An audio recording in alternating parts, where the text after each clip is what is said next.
Je crois que France 3 comme BFM TV ne se comportent plus comme des journalistes, mais sont en fait les agences de communication officielles du gouvernement, quoi.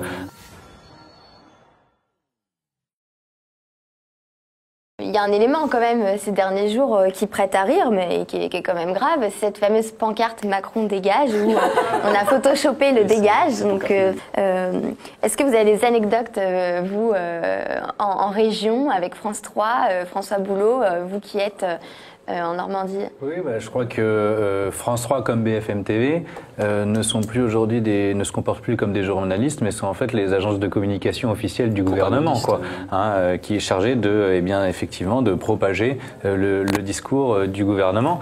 Moi, pour ma part, à mon niveau, effectivement, j'ai eu à constater, notamment avec France Bleu de Normandie,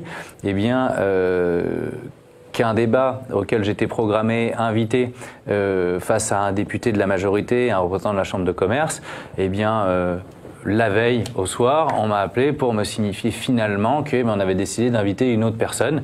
Cette personne, n'avait jamais porté la parole des Gilets jaunes, n'avait aucun mandat pour le faire, et finalement, ça s'est apparenté pour elle à un traquenard parce que elle n'avait pas les moyens de faire face à un député et un représentant de la Chambre de commerce, au surplus au lendemain de l'allocution du président. Donc tout ça était bien orchestré pour essayer de faire passer à ce moment-là la petite musique qu'on entendait dans tous les médias, grand virage social du président de la République, tournant du quinquennat.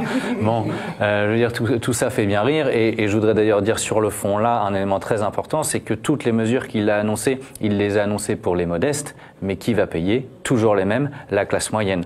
Il protège les riches, et je crois que jusqu'à son dernier souffle, il ne changera jamais de politique. Les riches avec lui sont bien au chaud et continuent à bénéficier des cadeaux.